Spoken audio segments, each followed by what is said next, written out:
Awesome. So we're going to go over introductions in just a moment. We're also going to talk broadly about the online MPH program, our mission, vision, values, what the program looks like, what to expect in terms of timeline, the on-campus visit requirement, and then we'll talk specifically about the EpiBio curriculum. We're going to go over program fees, funding opportunities, and the admissions process as well. And then, as I mentioned, we'll make time for Q&A at the end.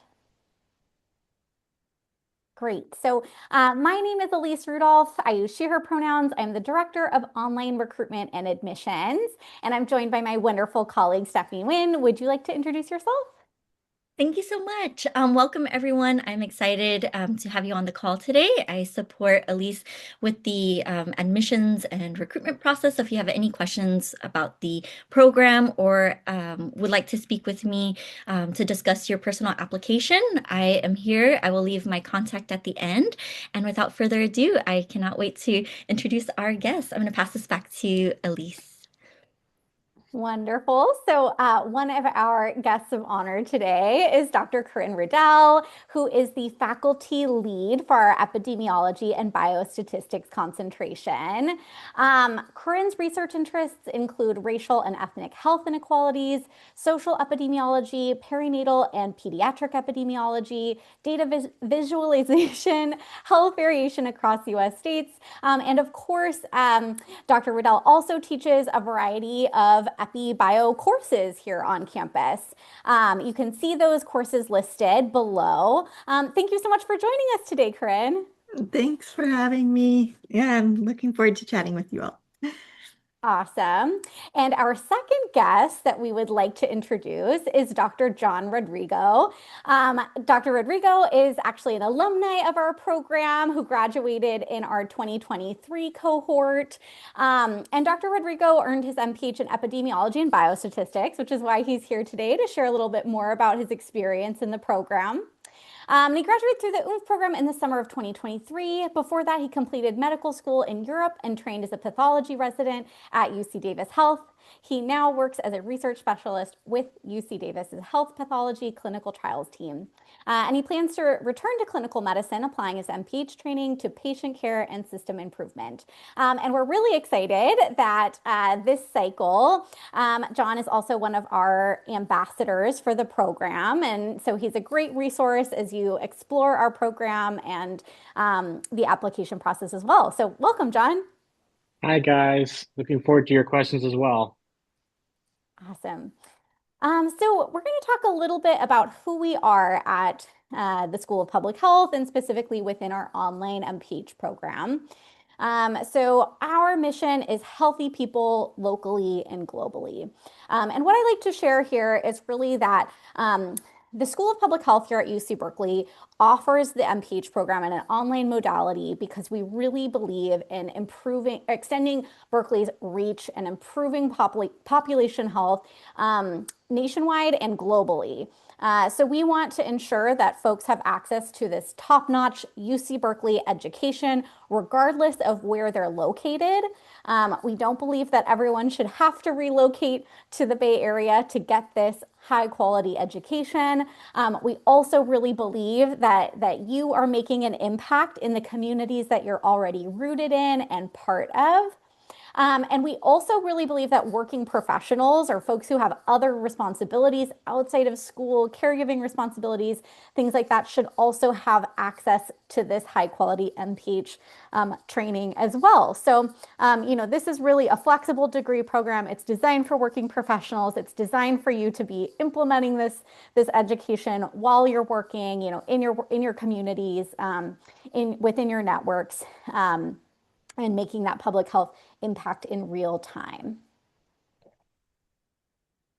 And our values are service and community, showing up with authenticity, growth rooted in justice and equity, cultivating connection through learning and centering wellness. And I always like to highlight this last one because I think one of the things that's so special about the UC Berkeley online MPH program is we really are a student-first model. Our faculty, our staff, we understand that our students have a lot on their plates, you know. I think Dr. Rodrigo is a great example of this, someone who was working while going to school. And this is definitely the norm for a lot of our students. We want to make sure that that this program is flexible in meeting your needs. It's not uncommon that our students take breaks or drop their schedules down or increase their course load to fit the specific needs or things going on in their lives. So we're really proud of that, and we're proud of our ability to take care of our students.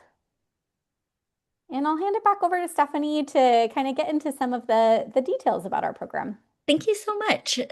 So with our program overview, this is a snapshot of how the program is designed, and we'll give you an idea of your experience in the program. So we are a 90% online program, and it's a year-round program. We offer 7 semesters, and there is a 10% component, which includes 2 summer campus visits. The type of degree that the student would earn is a professional MPH. Keep in mind that the degree does not indicate that the program was completed online, as that's a popular question we get. And it's a general MPH CEF accredited degree. The course delivery for our program is primarily asynchronous, meaning that it's not live for many of the online components to it. So the lectures, your homework assignments, your reading, all of that is essentially asynchronous with weekly deadlines, as we have a cohort model. And their live sessions, which include, as I mentioned, the summer campus visits, but also the office hours, those are held in real time. And some classes do encourage some synchronous components, whether there be a guest lecture or perhaps some opportunities to embed more live interaction. But the flow and general format is asynchronous. The course model. So the first year is a fixed schedule, meaning that we have 6 core and breadth courses designed to help build your understanding of public health frameworks, how they connect together, help you explore a little bit. It's a pretty structured schedule. And or starting of the second year, I should say, students will then shift over to focus more on completing your concentration and elective courses.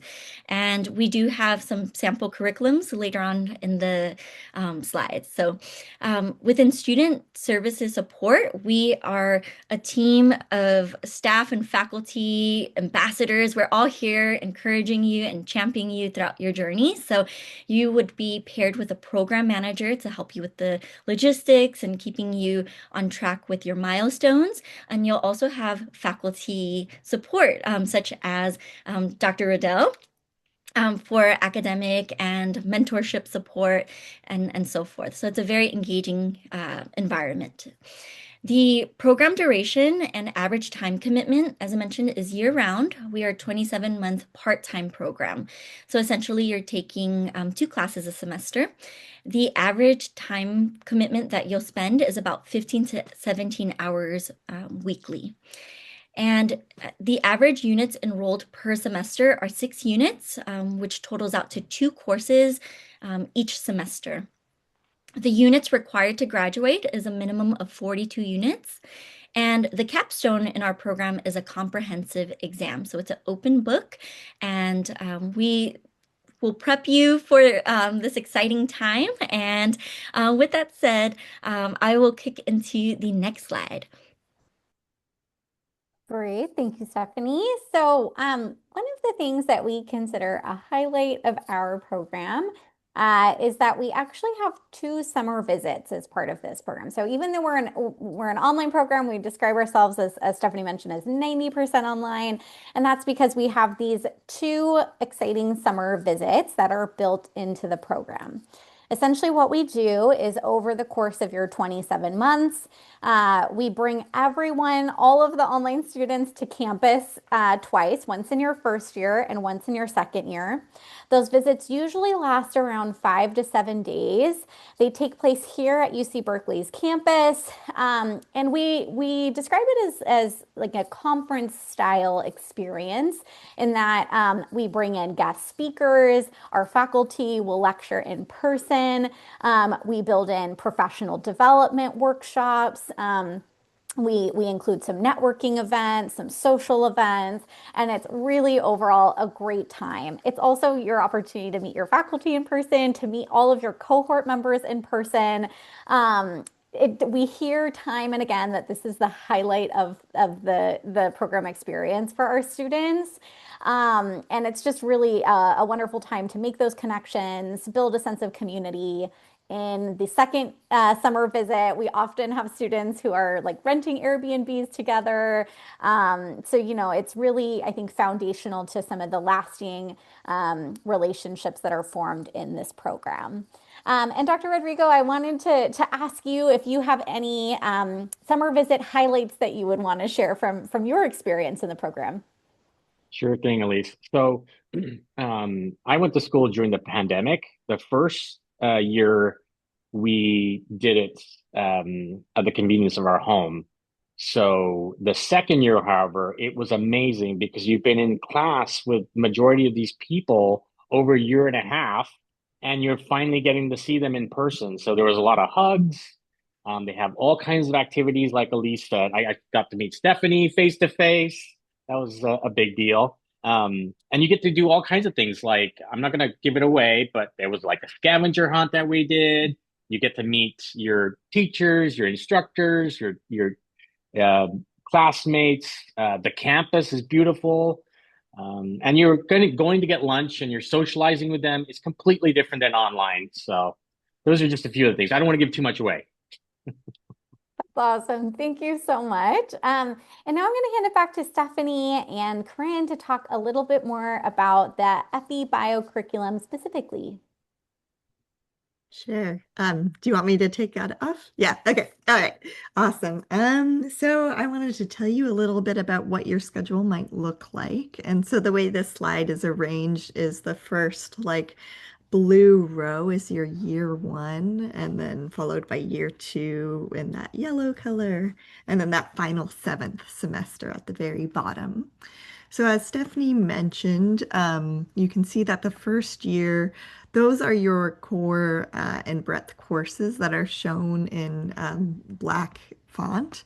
And so in the first fall, you would be taking health and social behavior and epi methods one.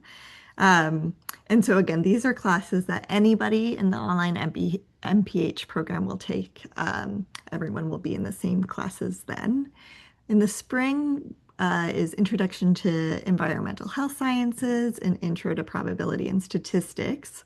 So of those courses offered in the first fall and spring, that EpiMethods 1 and Intro to Probability and Statistics are the ones often of most interest to our Epi and Bio students, as you can probably tell from the names of those. So those are like sort of the first ones to get you introduced to those topics. And then in the summer session, you have that Intro to Health Policy and Management to round things out. And that's when the first summer is when you can start taking an elective or an EPI additional class. You can see in that second year, the different colors of the fonts correspond to different like types of classes. So anything shown in this like more orangey color is required EPI bio class. So in particular, you're taking your second course in the EPI sequence in the second fall, EPI Methods 2, and then the second course in the Biostat sequence, which is Public Health 241W. So that's your fall and spring.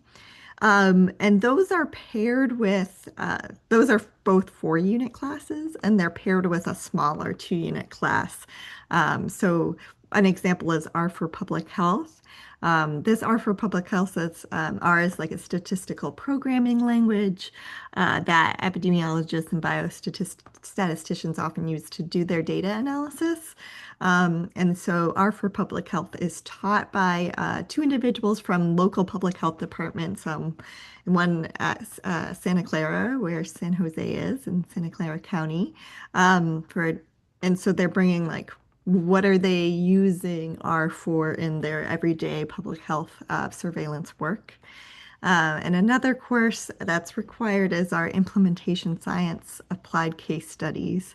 And so implementation science is really about oftentimes we have like clinical trials where things are done experimentally in small groups of people and you can estimate how effective things are. Implementation science is studying how effective interventions and things that are rolled out into the real world. So once you translate what you learn sort of experimentally to the real world, how is it going? Is there ways to improve uptake of the intervention and so on? So that's implementation science, and you're going to be presented with some real case studies there. And then what do we have this? Oh yeah, the interdisciplinary seminar in the second summer. And then you can see in the third year, we have some additional requirements or an elective for the EpiBio concentration. So in particular, Public Health 252, epi analysis. That is our most like sophisticated epi analysis class. So after taking epi methods 1 and 2, this is the final course in that sequence that gives you that really rounds out your sort of analytical skills for being able to run statistical models with all different sorts of data. And then you can also pair that with data visualization for public health or a different elective data viz. It's just how do you show visually impactful findings and communicate your findings with visualizations and plots or dashboards. And so that's one of the classes that students really like in our concentration as well. So that's everything for what your 7 semesters could look like if you join the concentration. Thanks. Thank you for sharing that. And one thing to note is I mentioned earlier, we do have a program manager assigned to your concentration. So if you are interested in the space or considering electives in this area, we have an excellent program manager to help you with your course mapping or just to kind of figure out, your pathway. And one thing to also reiterate is in your first year, you are exploring. So if you are on the call and you're thinking about, let's say, the interdisciplinary concentration, but you want to shift over to epidemiology and biostatistics, you have a whole program that is very flexible in terms of figuring out what your pathway looks like. So you can shift over. We do have students that merge over to different concentrations. I believe, Dr. Rodrigo, you might have also shifted your concentration. Am I right in that, or am I wrong? You're right, Stephanie. You're right. Good memory. Yeah, I went in as environmental health, and then I took epidemiology methods 1, and this is it. The sky parted ways and the sun came through, and I was like, epidemiology is for me. So Thank you. Thank you for sharing that. So just know that you do have the flexibility to map things out as you go. And we're excited about that, with the program is helping you figure out what's right for you. Moving forth, we have the program timeline. So as I mentioned, the program is a 27-month part-time program. So in the first row that you see here, this is what a traditional pathway would look like. Essentially, you're taking 2 classes a semester, and the first 2 terms would be taught at full term instruction, meaning 15 weeks for your classes, and they would be taught concurrently. And then when you hit your summer term, that third semester, the classes are actually at a more accelerated pace. So it's still a 15-week semester. However, we split the classes. So in order to complete your first class and move on to the next course, you'll take it for 8 weeks and then move on to summer 2, which is your second class. And then the theme continues on until graduation. And if you are in the space where you can accelerate your pathway, we have an example here in the second row where you can increase your workload from 6 units to 9 units. So as you can see in the darker shade of gray, this is now 3 courses. So this means 2 classes would have to overlap at some point, but that is one option that you can consider and work with your program manager as well. And then for students that need to take a pause, maybe there is a change in your employment, a change in your personal life where you just need to take a break. Our students can also take pauses in the program, and you have up until 5 years to complete the program. I would say many students that do take a break tend to finish within 8 semesters or so, but do know that there is flexibility within that. I would also say that the majority of our students tend to stick with the traditional route, so it's definitely a great program for students that are working professionals, that are caregivers, and just hold a very busy plate. So it's very possible to complete it in the traditional term. And then moving forth within the practicum. So the practicum, or let's start off with the RISE office. Who are they and what do they do? So the RISE office is the Berkeley Public Health Career and Leadership Office. They support students and alumni with many different areas. This is to help them clarify goals, build professional skills, and establish connections. Main areas that they would cover are your public health practicum. So this is to help students guide you with figuring out your practicum coordination, what you'll do, ensuring that you stay on track with that. They also offer career planning. So they host year-round career workshops, professional advising, and strengthening employer connections. So they'll bring employers to the workshops and help you get connected and just figure out different pathways that you can go in terms of utilizing your MPH degree. Also support students with leadership development, so offering programs and resources to strengthen professional growth. So these are the 3 main buckets that our team will support you with. And this can be something like mock interviews to refreshing your CV and just different areas that you might be at in terms of your career. They can really work with you and meet you where you're at. And going into the public health practicum, so this is a very important piece to completing your MPH here. We really believe in valuable skills that can be applied, and we really want students to learn in real time. So the practicum is a guided professional experience where students can apply classroom skills. So on the right hand, you'll see the different areas of where our students completed the practicum: nonprofit, private sector, health systems, and so forth. So within the RISE office, you have a practicum consultant. They are going to be your primary point person to help you navigate the process. And then offsite, or on-site professional, I should say, you'll have a preceptor. So this means somebody at the organization that you'll complete your practicum at, and you'll work together to ensure that you have something that is substantial, that is aligned with your goals, and really helping you learn new skills and having a protected environment for you to focus on what those practicum skills will be. So finding practicum opportunities. This can be very scary for students if they don't have an idea in mind, but not to fret.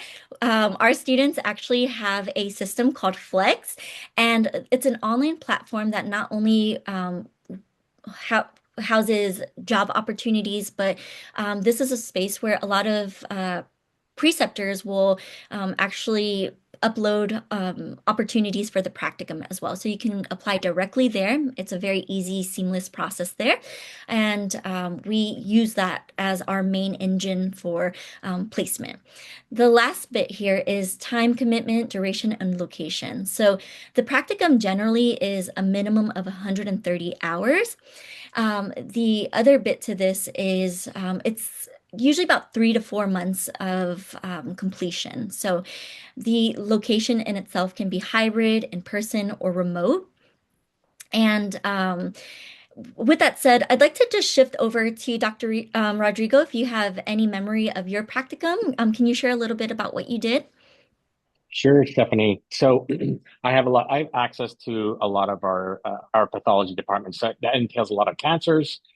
So I went back in years, probably like 3 years, and I had to manually enter by demographic, race, age, what type of cancer it was, tabulated that all into an Excel sheet, and used R to show trends and percentages for the population of Sacramento and the outer regions.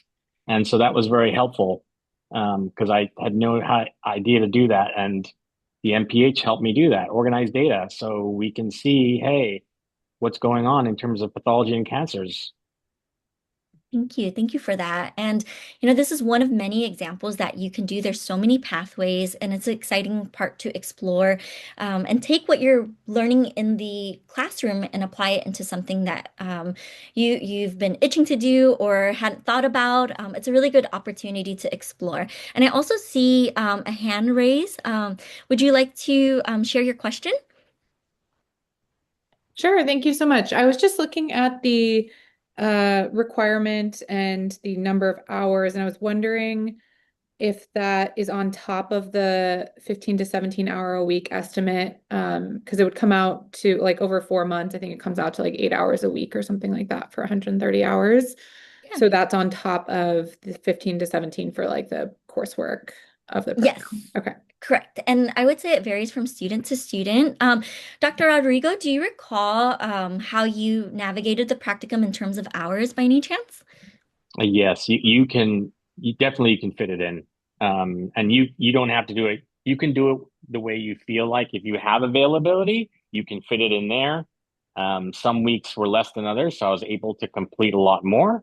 Some weeks, obviously, you're busy. And, from your first 6 classes, you're not going to be that busy, but as you advance, you're going to be busier. So I would say try and knock it out like towards the first year, possibly. But it depends on the way you learn. Okay, Uh, thank you.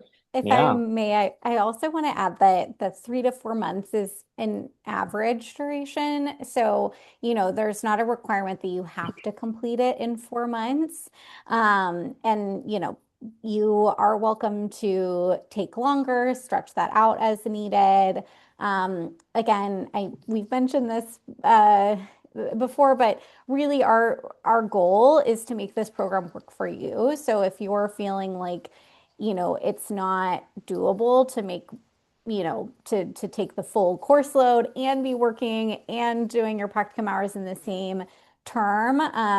Definitely talk to your faculty advisor, talk to your program manager, who's your academic advisor, and work with them on a plan and a timeline that makes sense for you. So,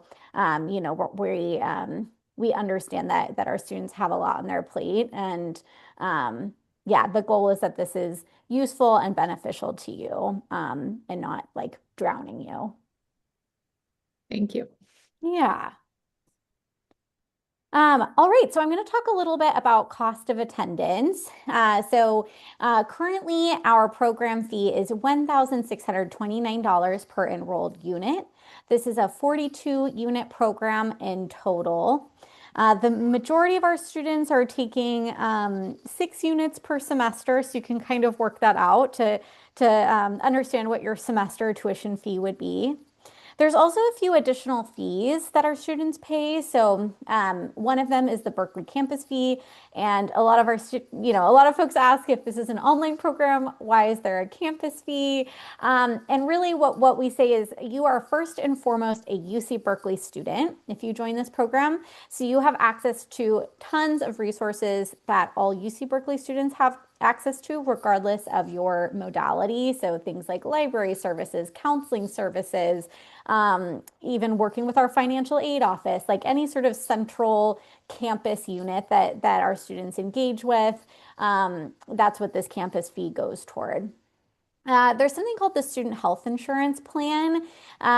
This is almost $4,000 per term. However, I would say the majority of our students choose to waive ship. So you do have the option to waive ship.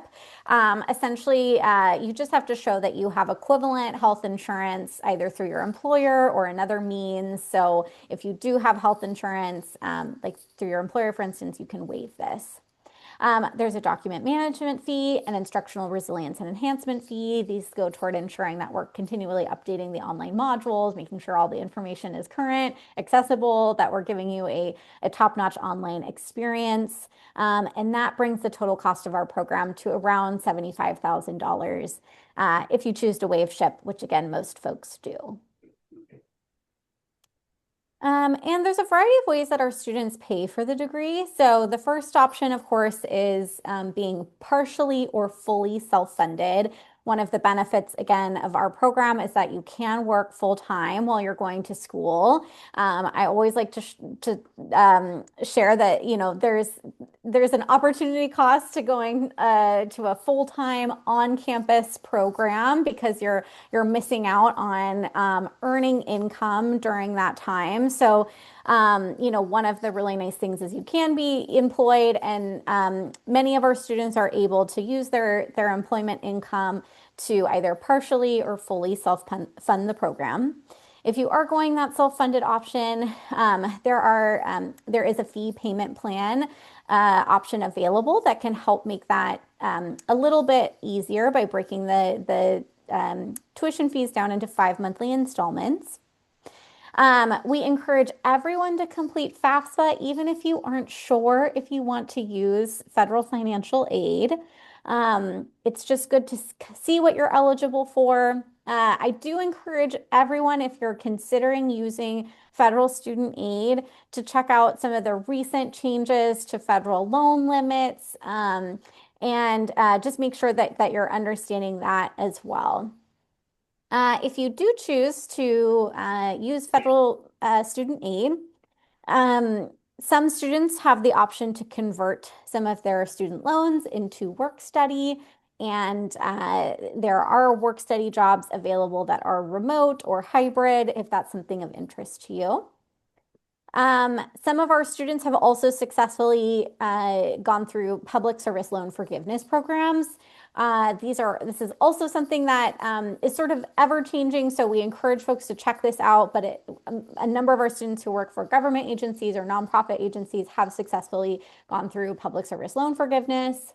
Employer sponsorship is also a huge one and a common one we see. So if you aren't certain if your employer offers a tuition benefit, definitely check on that.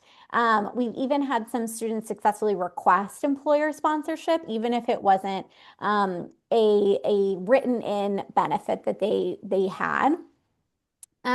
There's external funding opportunities out there. We encourage everyone to do some research, see if there's anything you can apply for as well. ASPPH is a great resource to check for public health specific scholarships. I also always tell folks to look local, see if there are any local like philanthropic organizations or any local orgs that are funding scholarships. And then the last is that we do offer a scholarship internally as well. That's the Dean Health Equity and Leadership Award, which is about $11,000 in total, and we award that to 3 students each term. All right, so moving on to admissions. We are in our fall admissions cycle right now. I'm going to run through these relatively quickly so that we have time for some input from Corinne and John. But essentially, our prerequisites that we're looking for is we want to see some quantitative preparation. We say statistics or college level math with a B+ or higher. You can also demonstrate quantitative preparation through prior work experience.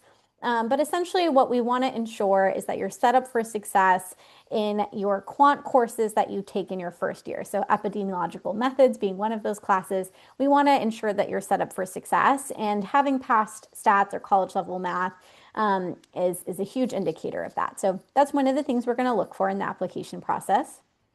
UC Berkeley also does have a minimum 3.0 GPA requirement.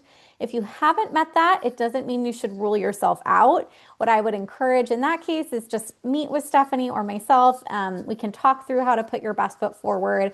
Also, if you're someone who's been out of school for quite some time, that 3.0 GPA is, a little bit less important if you have 10 or 15 years of work experience. So, definitely connect with us if you have concerns around that prerequisite.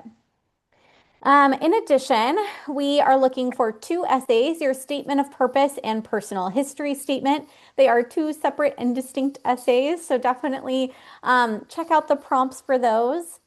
Three letters of recommendation from either academic or professional sources.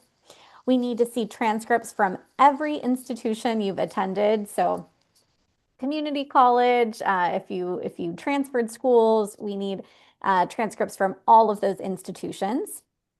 We want to see your resume or CV with your professional experience. And there is an application fee of $135 for US students and $155 for international applicants. If you completed your undergraduate degree in a country where English was not the primary language, you may need to submit an English proficiency exam as well, so either TOEFL or IELTS. And some really good news is that we don't require the GRE, so you don't have to worry about that. We are happy to take your scores if you took GRE, but don't worry about it if you haven't already taken it. And I wanted to ask Corinne, as someone who reads applications each cycle, what qualities do you think make for a strong EpiBio applicant specifically? Sure. So I was writing a list this morning, and these are things that sometimes when I hear these qualities, I feel intimidated that you like have to know them all, but you don't, or have to have them all, but you don't. So it's just like these, some of these are good. If the more of these you have, the better. And like Elise was saying, even with the GPA, like don't rule yourself out. Oftentimes people can just describe their experiences, and we really consider how you put your life into context in your lived experience. So EpiBio is the most quantitative of the MPH concentrations. So we are looking at your list of past courses that you've taken and to see what grades you've gotten in those courses and for success in these previous quantitative courses. And again, if Elise mentioned you could have a chat with her, Stephanie, if those grades are lower, but I always do appreciate if there are lower grades, like putting into context what was going and if something was going on like during your education and that caused a semester where your grades were lower or something like that, please let us know because it's just really helpful to have that information versus if no information is there, we just don't know. The other thing I like to see is a strong interest in the tasks conducted by epidemiologists and biostatisticians. And so you're probably learning a bit about what epidemiologists and biostatisticians do as you consider our program. So maybe look a bit more into that online, see the sorts of things that we do, and then describe your interest in that thing. Like you sort of want to make a distinction between our concentration in particular and the rest of the MPH, like why in particular EpiBio, just so that we can see like that you'll be interested in the tasks that we'll be teaching you to do. So I'm thinking about things like understanding the determinants of disease, causes of poor health outcomes overall or between population groups, interested in being designing epi studies, working with data, conducting data analyses. And oftentimes, it depends on the person applying, but oftentimes people have interest in particular like disease areas. So you might be interested in cancer or cardiovascular disease, or on the other side, you might be interested in like social determinants of health, so more on the exposure side of things. So I just gave this list of like designing studies, da da da da da, but it's like be specific about what your interests might be. And sometimes you don't know, but you're just like really excited about the methods and you can tell us about that too. Like people come to this degree from sort of different backgrounds. Any previous work experience or examples of like research you've conducted on human health. So if you have any experience having to do with human health is good. So describe that as well. And when I'm reading the statements, I want you to see like you reflecting on your life and why you're interested, again, in EpiBio in particular.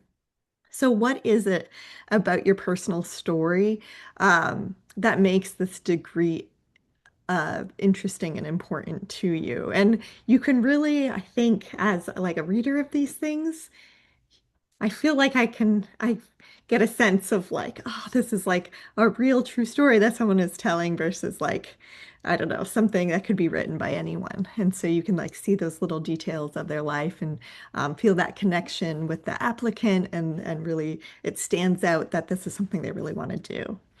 And then lastly, about letters of recommendation. Ideally, if you can have some letter writers that are able to comment on your quantitative skills, that's really good. Strong letters that comment on other skills are good too. But again, for this EpiBio program, if it's focused on like quantitative skills, research, human health, those are all things that we look for. Thanks. Yeah, thank you so much. I love that advice. And John, as someone who's been through the application process, do you have any tips you'd like to share about how to prepare for the application process? Elise, it's been a minute, but I just basically followed all the items that were on the list and did it to the best of my ability. And I was just very honest in my personal statement. The journey, like Corinne was talking about, the journey you've come, all the jobs you've done, and how has that influenced the person you've become, you know? And yeah. Yeah, I think that's great advice. And I definitely want to underscore if you're feeling a little lost, like come back to Stephanie and myself, come back to the requirements on our website, and we really do our best to be transparent about what we're looking for. And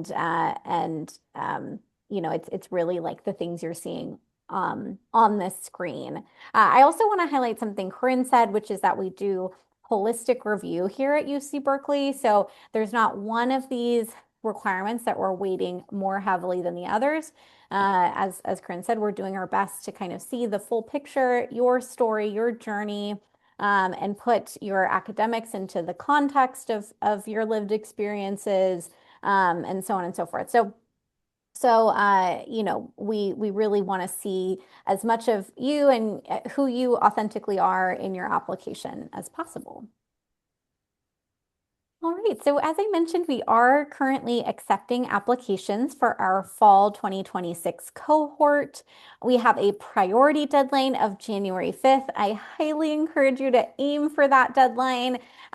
You hear back from us like nearly 2 months earlier, and it's very helpful for planning and preparing for the fall start.